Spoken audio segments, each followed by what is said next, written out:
This is Middle Class Matt from don'tbuythehype.blogspot.com and NC Sports Genius 1. And today I want to talk a little bit about the NBA draft. Most importantly, who the Bobcats should pick.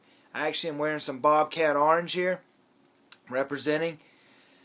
I live in North Carolina and I'm a North Carolina fan and I pull for North Carolina teams. There's teams I like in other states, but I believe that you should pull for the teams that either you went to school at or where you live at. And so I'm a Bobcat fan no matter how bad Michael Jordan and anyone else has done with that franchise. Something that came out recently is that if you buy season tickets at the Bobcats, you get the second season, the next season, for free. That's desperate. First of all, I want to talk about, before I talk about who the Bobcats should pick, I want to quickly talk about the draft. Now, the lottery pick that came out, the order that was selected, there's a lot of controversy and speculation about the legitimacy of it. Now, a lot of the guys on SportsCenter who's spoon-feeding the average dumb sports fan the news, first of all, two things that people hate to talk about are leagues cheating and referees cheating. I've done posts about the referees cheating for teams in the ACC, and people just hate it. They talk about, oh, it's not true. And the reason they say that is because it undermines the whole legitimacy of the sport, which is why I complain about it, and there shouldn't be referees helping teams out and giving them calls. The Miami Heat Boston Celtics game would be the latest example of that.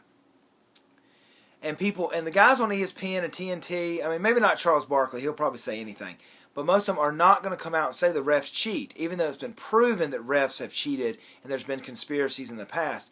Because, first of all, it really puts a black cloud over the entire sport, and they want to enjoy it.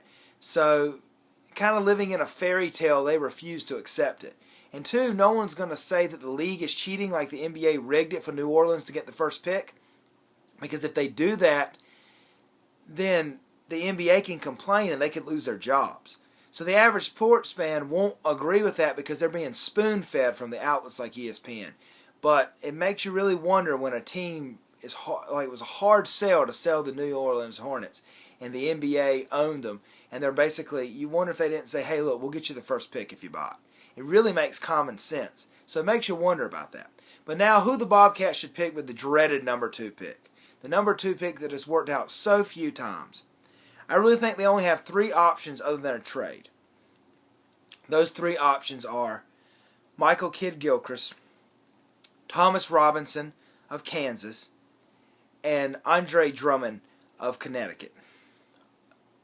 Kidd-Gilchrist played at Kentucky, and they were the national champions. Now, Kidd-Gilchrist is a lot of people people are speculating he will be that pick. Now, I wouldn't be unhappy at that pick, and he could be a great ball player.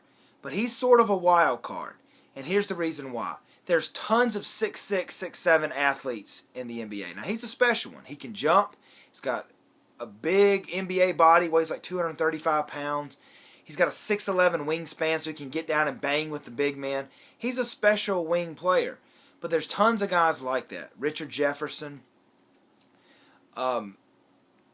Jason Richardson, Caron Butler, Deshaun Stevens. He's not really in the level of those other 3, but I figured I'd mention him because he's become more famous for having an ATM in his kitchen than he is actually playing basketball.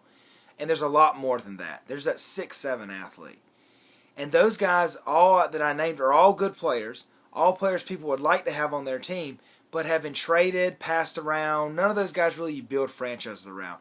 Now, maybe he could be a Paul Pierce or even a Vince Carter. Somebody like that who's a 6'6", 6'7" athlete who could be a superstar. A Kobe Bryant. Now, but I doubt it. I don't see Kidd-Gilchrist being that kind of player, but he is a really good player. So it makes you wonder about picking him. So then I go on to Thomas Robinson. Now, he's the most sure bet out of the other 3 players. He's, to me, the kind of guy who's going to come in and get you 10 points and 10 rebounds and 2 blocks. Do I think he's going to be a superstar? Do I think he's going to be the kind of guy that's going to average 22 and 13 and 2 blocks? I don't know. And I'm thinking maybe not. Now, he's 6'11", and got a big NBA body. They label him at 240. I think he's more like 250. He seemed to be a man among boys in college. Huge cut and aggressive, has a great motor. And that's more important than anything but a big man. Big men are what you build franchises around. Think about Akeem Olajuwon, Shaquille O'Neal, Tim Duncan, David Robinson, Patrick Ewing, Dwight Howard. And the list goes on of big men to build a franchise around. And if they have a motor and they'll go after it, that's a huge plus.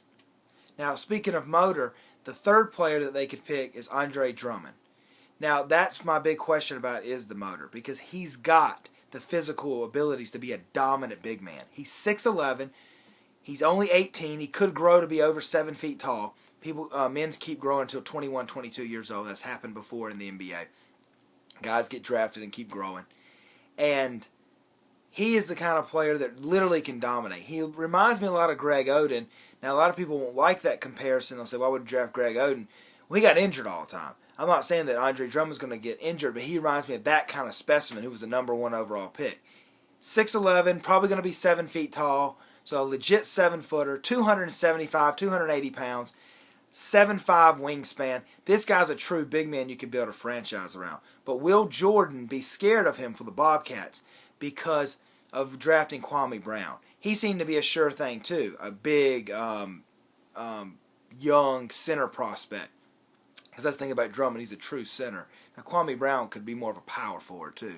But still, that big man, solid, 6'11", big-bodied prospect, Jordan already got burned on him, so maybe he would like to take a player like Kidd-Gilchrist, who's more his style of player.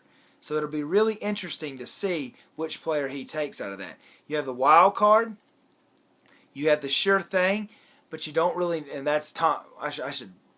The wild card being Kidd-Gilchrist, who could be a solid wing player, or maybe he could be a great one.